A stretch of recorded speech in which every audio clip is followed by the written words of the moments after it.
Opa, senta que aí vem história. Hoje a gente vai entender de uma maneira e de um formato diferente esse vídeo de hoje, né? As consequências, o término e as consequências da Primeira Guerra Mundial. O que que ela muda no mundo, o que que mudou no mundo após a Primeira Guerra Mundial. A gente vai ver isso através de um formato um pouco diferente, né, do que a gente está acostumado aqui no canal. E esse formato desse vídeo aí, então, seguindo aí algumas dicas aí do pessoal lá do canal Nespol. O link está na descrição do vídeo aí. Pessoal que nesse tempo de quarentena, esse vídeo é datado, né? Esse vídeo aí, então, é ainda da quarentena de 2020.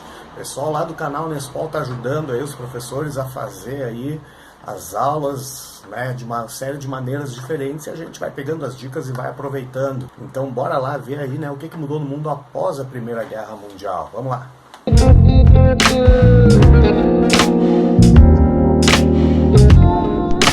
Bom, então vamos lá, né? Lembrando, até chegar ao fim do vídeo, se tu for gostando, não esquece de curtir aí embaixo aí pra gente ter o retorno, né? Se o caminho que a gente está seguindo aqui no canal é esse ou não. Não esquece. Vamos lá.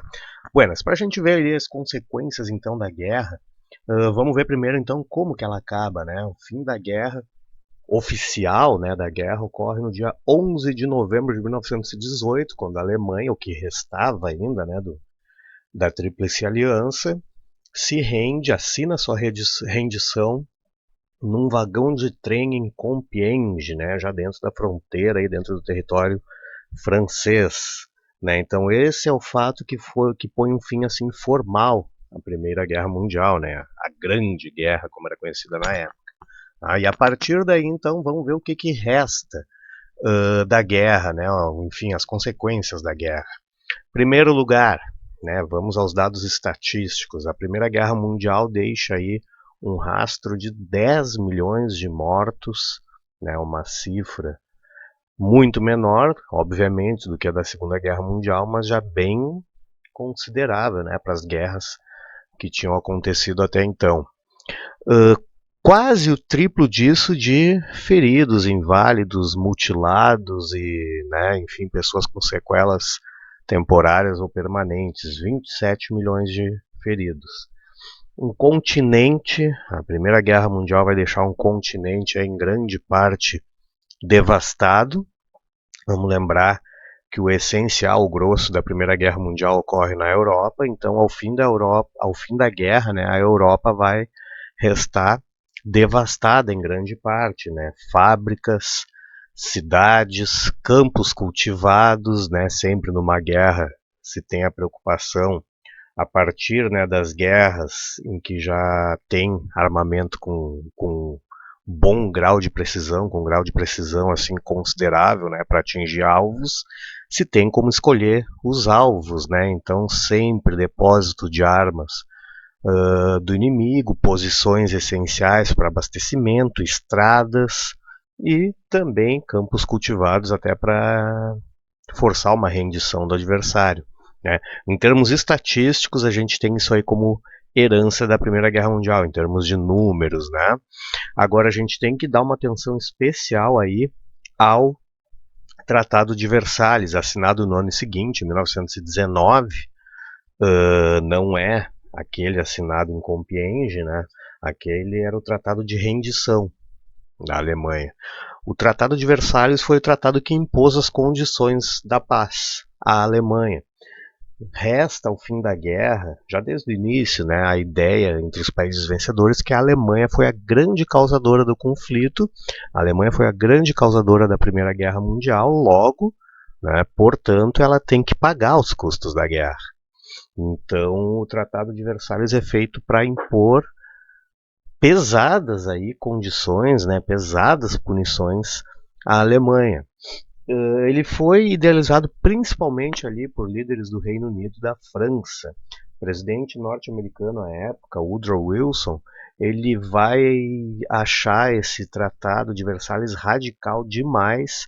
Ele vai advertir ainda que se a Alemanha for obrigada a assinar um tratado desses, ela não vai aceitar de boa, vai acabar dando alguma consequência futura, né?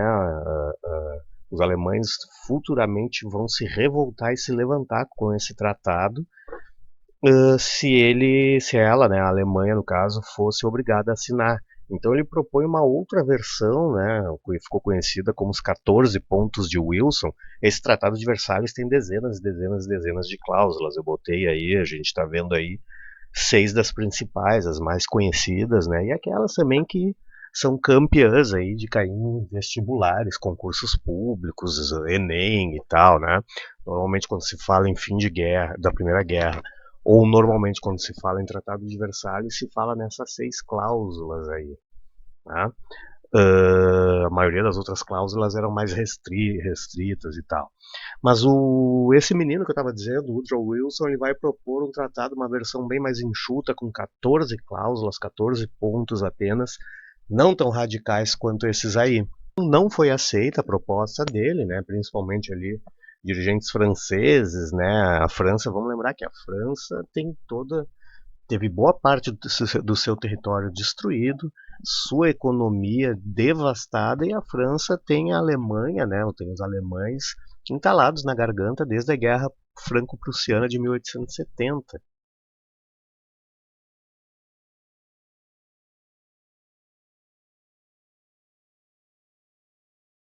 Quando começa a existir, quando surge a Alemanha ali, né, através da ação unificadora do Otto von Bismarck, até então não existia Alemanha, existiam reinos germânicos, e a Alemanha começa a surgir, a Alemanha nasce roubando o território da Alsácia-Lorena da França, né? E isso ficou para sempre entalado na França, no governo e na população civil francesa que não vai aceitar isso aí. Então a França está com sangue no olho para cima da Alemanha, vai achar os 14 pontos de Wilson muito leves, muito light, vai dizer, vocês estão pegando leve com a Alemanha porque a guerra não foi no território de vocês, né? Vocês estão inteiros e tal. E, enfim, né, os 14 pontos de Wilson não vão ser aceitos e vai ficar então essa versão aí do Tratado de Versalhes como a imposta à Alemanha. Vamos lá, vamos ver as principais punições então decretadas, né, enfim, por esse Tratado de Versalhes. Em primeiro lugar, a Alemanha foi condenada a pagar uma indenização gigantesca aos países vencedores, por ser considerada a causadora da guerra, tinha que pagar pela reparação dos prejuízos, né? Vamos lembrar que esse tratado foi assinado em 1919, a Alemanha assinou, né?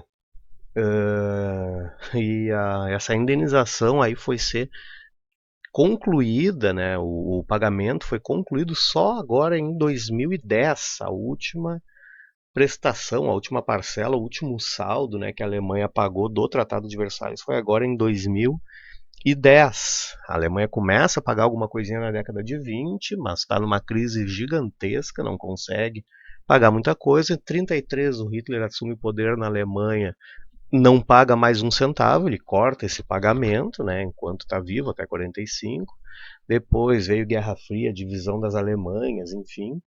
O resultado é que só, como eu falei, só agora em 2010 que foi concluído o pagamento dessa indenização da Primeira Guerra ainda. Mas, buenas, continuando, ainda pelo Tratado de Versalhes, a Alemanha ficava obrigada a entregar os seus navios de guerra aos países vencedores do conflito. A Inglaterra não quer, né, ficar com esses navios. A Inglaterra vai dizer que se ficasse em posse dos navios alemães, assim que a Alemanha conseguisse se reerguer, ia para cima dela, né, ia começar uma guerra contra ela para recuperar seus navios de volta.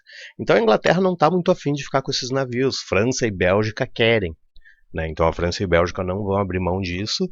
E o que vai acontecer vai ser que alguns navios, né, alemães em 1921 vão ser afundados, né, por próprios comandantes alemães. Né? Eles vão preferir afundar do que entregar. Mais coisas ainda. A Alemanha ficava proibida de ter um exército com mais de 100 mil homens, com mais de 100 mil soldados, o que já para a época, hoje nem se fala, né, mas já para a época lá, né, segunda, terceira década do século XX já não era nada. Inglaterra e França, mesmo após a carnificina da guerra, né, tinham exércitos na casa do 1 milhão, então 100 mil soldados, enfim, olha, não era nada, era para fazer cosquinha nos outros só. A Alemanha perdia seus territórios na África e na Ásia, né? Territórios aí que conseguiu garantir pouca coisa com aquela Conferência de Berlim do século XIX, essa pouca coisa, esses poucos territórios que ela conseguira, ela vai perder, então, vai entregar esses territórios e vai perder território seu, quer dizer, seu. Além de perder territórios na África e na Ásia, vai perder a Alsácia-Lorena, vai ter que devolver para a França, né? Sei o porquê, né, que eu disse. Era da França, em 1870 eles anexaram. Então agora, ao fim da guerra, eles devolvem, entregam de volta para a França.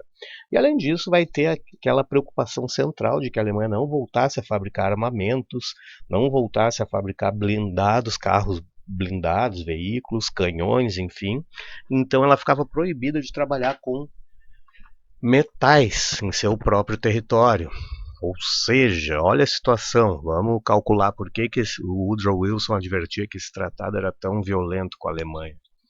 A Alemanha estava devastada pela guerra. Se os países vencedores já estavam, né, bastante destruídos, imagina derrotado, né? Imagina a Alemanha. Então já estava bastante devastado, tendo que se recuperar, se reconstruir, se reerguer, tendo que fazer isso ao mesmo tempo em que pagava a reconstrução dos outros através dessas indenizações, e tirar dinheiro da onde se não podia ter as indústrias que mais geravam lucro, né? A Alemanha estava fadada a ter indústria apenas de alimento, conservas, coisas assim, e indústrias têxteis, né? Indústrias, enfim, de tecidos e roupas e tal.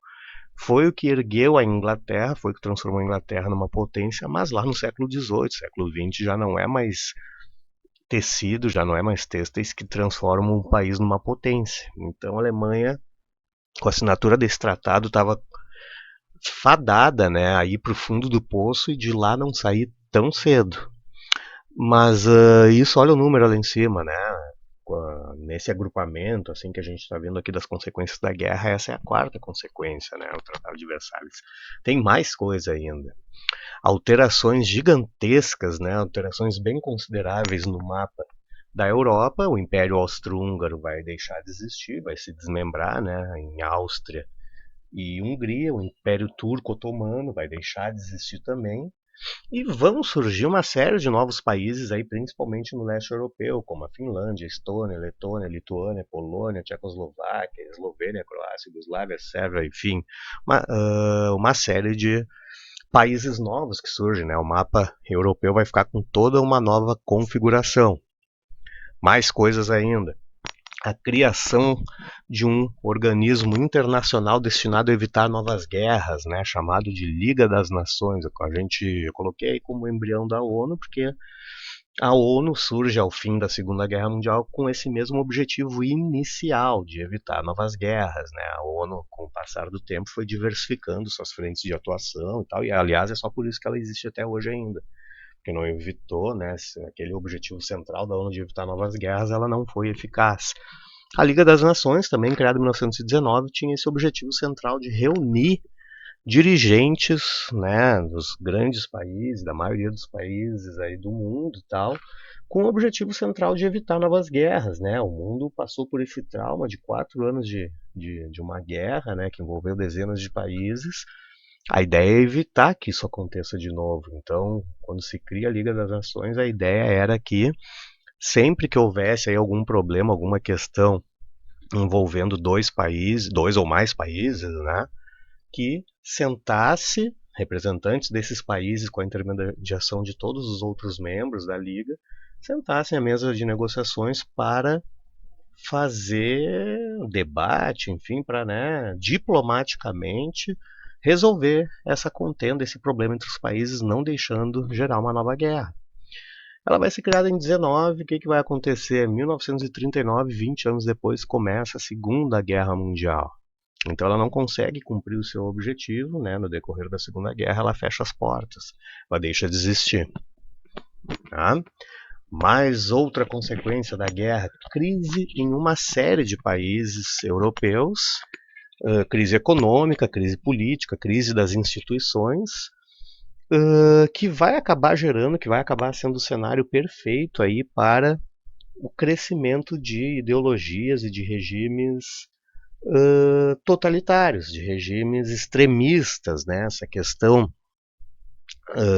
de regime que prega o uso da violência, que prega o uso da força, isso dificilmente ou praticamente nunca se desenvolve quando está tudo bem dentro do país, quando as pessoas têm um bom padrão de vida, quando a vida, né, quando o Estado garante aí a sobrevivência digna dos seus membros e tal, dificilmente alguém, alguma pessoa, algum partido que prega o ódio, que prega a perseguição ao outro e tal, vai conseguir chegar ao poder.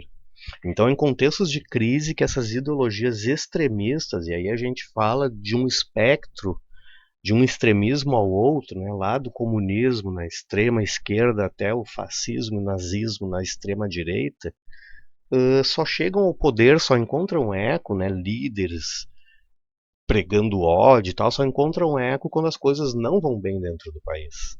Né? Então a gente vai ver nas décadas de 20 e 30 crescimento, aí, a chegada ao poder de fascismo em vários países europeus e mais o nazismo na Alemanha. Tá?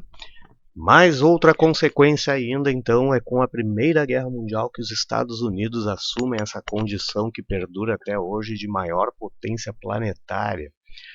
Por 200 anos, por 2 séculos, aí, a Inglaterra ocupou esse posto de maior potência mundial, desde que começa a se industrializar, ainda na primeira metade do século XVIII, atravessa o século XVIII, atravessa o século XIX e vai até a Primeira Guerra como a maior potência do mundo, a Inglaterra.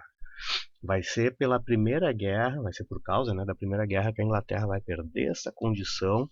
França, que era a segunda grande potência também, vão ser ultrapassadas pelos Estados Unidos, que vão entrar na guerra em 1917 descansados, né, enquanto os outros países já se matavam há 3 anos.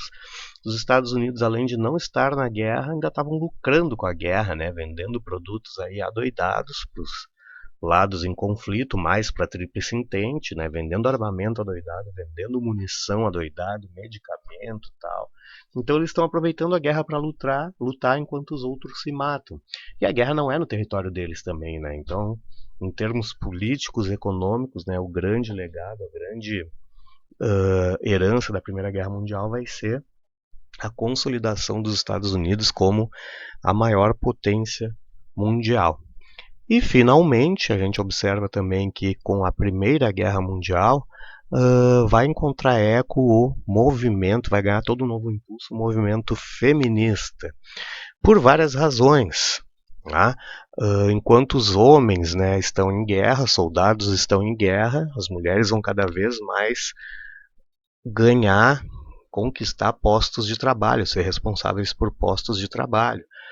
Postos de trabalho até então ocupados por homens adultos, saudáveis e tal, que vão acabar indo para a guerra. Essas fábricas, esses postos de trabalho, comércio, enfim, não vão poder ficar parados ociosos, vão ser as mulheres que vão conquistar esses postos de trabalho, então, cada vez mais indo trabalhar fora, ter sua vida, ter sua independência, ter seu salário e tal, e vai ganhar isso, vai ser responsável, né, quando ao longo, mas principalmente após a guerra, vai ser responsável por dar todo um novo impulso, inclusive ao movimento sufragista, que não surge aí, que já existia antes, mas em poucos países e tal, nem todo mundo abraçava essa causa. Após a Primeira Guerra Mundial, esse movimento vai ganhar grande impulso com essa emancipação, com essa independência aí, né, e com essa luta maior também da independência por parte das mulheres, né? Então, em termos sociais e culturais, também a gente consegue ver aí uma grande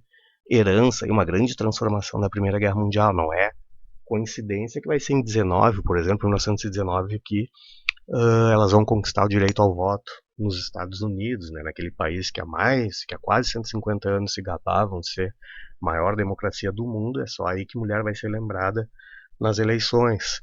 Poucos anos depois, 32 no Brasil, né, o direito de voto vai entrar na Constituição de 34, né, do Vargas, e em 32 então já surgiu aí o projeto, entrou na Constituição de 34 e assim por diante. Então olha aí o número que a gente já está, né, 9, a gente viu aí bastante coisa, bastante consequência da Primeira Guerra Mundial, dá pra gente entender por que, de que maneira, né, que ela muda tanto assim o mundo. E para falar aí nas principais, né, não falar em muita especificidade, né, só em coisas mais abrangentes. Já foi bastante coisa, né? Então, Por hoje é só. Até o próximo. Feito então, ficou claro aí, deu para dar uma clareada aí no que muda no mundo, é uma série de coisas, né? Um monte de mudanças, né? E por aí a gente vê a abrangência, a importância da Primeira Guerra Mundial. Então era isso por hoje. Não esquece de curtir aí, mandar esse vídeo aí, esse link para os teus amigos que estão estudando esse assunto, para o pessoal que se interessa em guerra, em século XX, em história, enfim, para ajudar a entender um pouco como é que o mundo atual que a gente vive foi se moldando, foi se formando. Beleza?